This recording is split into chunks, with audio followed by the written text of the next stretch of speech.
Hello दोस्तों, आप देख रहे हैं डी कोड इंडियन। तो अब तक तो आपको पता लग ही गया होगा कि भारत का एक केंद्र शासित प्रदेश लक्षद्वीप कुछ दिनों से शांत नहीं है। शांत इसीलिए नहीं है क्योंकि यहाँ पे बहुत सारे प्रोटेस्ट हो रहे हैं। ये प्रोटेस्ट इसलिए हो रहे हैं क्योंकि हाल ही में लक्षद्वीप में कुछ नए कानून को इंट्रोड्यूस कराया गया है और इन कानूनों से वहाँ के लोग सहमत नहीं हैं। अब देखिए, अभी तक अगर हम बात करें तो कुछ लोगों को गिरफ्तार किया गया है और यहाँ पे 8 बीजेपी यूथ विंग के मेंबर ने रिजाइन कर दिया है, ये कहते हुए कि लक्षद्वीप में जो एडमिनिस्ट्रेटर है उनके द्वारा शांति भंग की जा रही है। तो ये जो पूरा मामला है वो वहाँ के एडमिनिस्ट्रेटर पे आकर के रुक गया है, जिनका नाम है प्रफुल्ल कोढ़ा पटेल।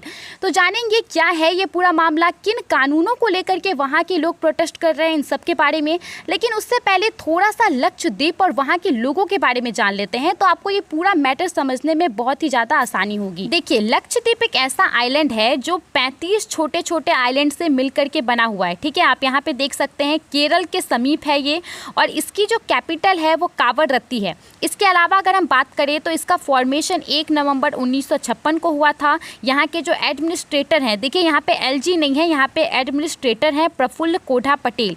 यहाँ के जो एमपी हैं वो मोहम्मद फैजल हैं, जो कि एनसीपी से हैं। और अगर पॉपुलेशन की बात करें तो बहुत ज़्यादा पॉपुलेशन तो है नहीं लक्षद्वीप की, 64,000 से ज़्यादा लोग वहाँ पे रहते हैं 2011 के सेंसस के हिसाब से। इसके अलावा देखिए, मलयालम और इंग्लिश भाषा वहाँ पे बोली जाती है। इसके अलावा भी कुछ भाषाएं हैं जो वहाँ पे बोली जाती है। वहाँ के लोगों को अपना जो उनका ट्रेडिशनल कल्चर है उसको लेकर के बहुत ही ज़्यादा गर्व है, और साथ ही में वो हमेशा तत्पर रहते हैं कि किस तरीके से उनका जो इन्वायरमेंट है उसको वो सेव करके रख सकें। आइलैंड जो है लक्षद्वीप, इसको बहुत सारे स्पेशल प्रोविज़न भी मिले हैं, जैसे कि वहाँ पे देखिए लिकर सेल्स जो है वो अलाउ नहीं है, आप वहाँ पे शराब नहीं बेच सकते हैं। इसके अलावा कोई भी आउटसाइडर वहाँ पे ज़मीन नहीं खरीद सकता है, और कोई भी नॉन रेसिडेंट्स वहाँ पे जा कर के विजिट नहीं कर सकता है जब तक कि उसके पास वहाँ के एडमिनिस्ट्रेशन से परमिशन ना हो। तो ये सब कुछ ऐसे प्रोविज़न है जो कि आइलैंड को, लक्षद्वीप आइलैंड को यहाँ पे प्रोटेक्ट करके रखे हुए हैं। लेकिन कुछ दिनों से देखिए क्या होता है, कुछ महीनों से वहाँ के लोगों को ऐसा लग रहा है कि हमारी जो संस्कृति है वो खतरे में है। अब इसको लेकर के सोशल मीडिया पे सेव लक्षद्वीप नाम से बहुत सारे हैशटैग जो है वो ट्रेंड कर रहे थे कुछ दिनों पहले तक। बहुत सारे सेलिब्रिटी और पॉलिटिकल लीडर केरल से, क्योंकि केरल देखिए लक्षद्वीप के बगल में ही है तो हमेशा इन्फ्लुएंस रहता है वहाँ पे, तो केरल से बहुत सारे सेलिब्रिटी और पॉलिटिकल लीडर ने इस आइलैंड को लेकर के आवाज़ उठाया था कि लक्षद्वीप गलत लोगों के हाथ में चले गया है। अब जब हम बात करते हैं गलत लोगों के हाथ में, तो ये देखिए अभी यहाँ पे हम लोग एडमिनिस्ट्रेटर के बारे में बात कर रहे हैं, प्रफुल्ल कोढ़ा पटेल के बारे में। आगे और जानेंगे क्या है पूरा मामला।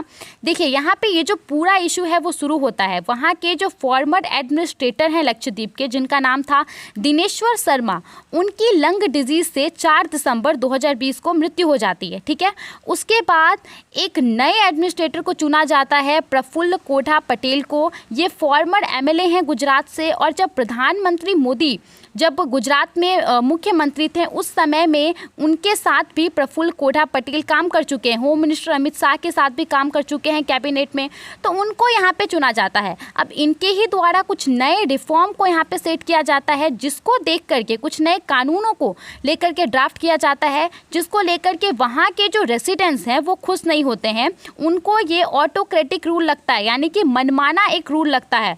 इसको लेकर के प्रोटेस्ट जो है वो स्टार्ट हुआ है। अब देखिए क्या क्या कानून है, तो बहुत सारे कानून को लेकर के यहाँ पे ड्राफ्ट को तैयार किया गया है, जिसमें से एक है लक्षद्वीप एनिमल प्रिजर्वेशन रेगुलेशन। ये कानून क्या कहता है, इसके तहत लक्षद्वीप में बीफ को पूरी तरह से बैन कर दिया गया है, उसके सेल को बैन कर दिया गया है, उसको कोई रख नहीं सकता है, स्टोर नहीं कर सकता है, ट्रांसपोर्ट नहीं कर सकता है, और बीफ रिलेटेड कोई भी प्रोडक्ट पूरी तरह से यहाँ पे लक्षद्वीप में बैन कर दिए गए हैं। ये एक ऐसी सिचुएशन में हुआ है जब इस यूनियन टेरिटरी में 90% पॉपुलेशन जो है वो मुस्लिमों की है, और वहाँ पे जो कंज्यूम है बीफ का वो काफ़ी ज़्यादा है। ठीक है, साथ ही में देखिए यहाँ पे ये भी कहा गया है कि अगर कोई व्यक्ति लक्षद्वीप के अंतर्गत पकड़ाता है जिसने बीफ को रखा हुआ है, तो उस कंडीशन में उसको सीज किया जाएगा उस प्रोडक्ट को, और उस पर्टिकुलर व्यक्ति को मिनिमम 7 साल की सज़ा और मैक्सिमम 10 साल तक की सज़ा हो सकती है। साथ में उसे 1 लाख रुपए तक का मिनिमम फाइन देना पड़ सकता है और मैक्सिमम 5 लाख रुपए तक का उसे फाइन देना पड़ सकता है इसके लिए। देखिए, इसके अलावा भी बहुत सारे ऐसे कानून हैं जिसको लेकर के लक्षद्वीप के लोग प्रोटेस्ट कर रहे हैं, जिसमें से दूसरा है anti social activities regulation bill 2021। Anti social activities को ही बहुत सारे लोग जो हैं, बहुत सारे आर्टिकल यहाँ पे गुंडा एक्ट करके कोट कर रहे हैं। यहाँ पे देखिए, सबसे पहली बात तो लक्षद्वीप में जो क्राइम रेट है वो बहुत ज़्यादा कम है, लेकिन उसके बावजूद भी यहाँ पे इस कानून को फ्रेम किया गया है। इसको लेकर के लोग सवाल उठा रहे हैं। इस कानून में प्रोविज़न क्या है कि जो एडमिनिस्ट्रेशन है उनको ये पावर मिल जाता है कि वो किसी भी व्यक्ति को डिटेन कर सकते हैं, उसे बंदी बना सकते हैं 1 साल तक मैक्सिमम। तो इसको लेकर के यहाँ पे विरोध हो रहा है। तीसरा कानून है यहाँ पे लक्षद्वीप डेवलपमेंट अथॉरिटी रेगुलेशन 2021। ये देखिए, इसमें क्या कहा गया है कि सरकार के पास पावर आ जाता है कि वो किसी भी व्यक्ति के ज़मीन को यहाँ पे ले सकती है, उसको दूसरे जगह भेज सकती है, अगर उन्हें लगता है कि उस ज़मीन को जो है पर्टिकुलर एक डेवलपमेंट के पर्पस से तोड़ा जाएगा, किसी के भी घर को रोड बनाने के लिए या फिर किसी और काम से। तो इसको लेकर के भी यहाँ पे विरोध हो रहा है।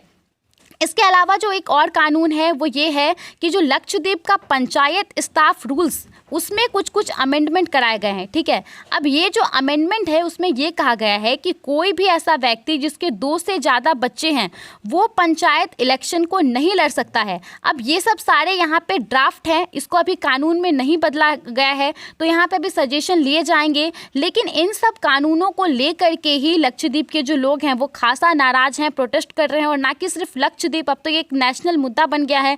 अलग अलग पार्टी के लोग सामने आकर के अपनी अपनी राय रख रहे हैं। आप इसके बारे में क्या सोचते हैं? यही सब कानून है जिनको लेकर के लक्षद्वीप के लोग प्रोटेस्ट कर रहे हैं। हमें अपना ओपिनियन जरूर बताइए। अपना समय देने के लिए बहुत बहुत धन्यवाद।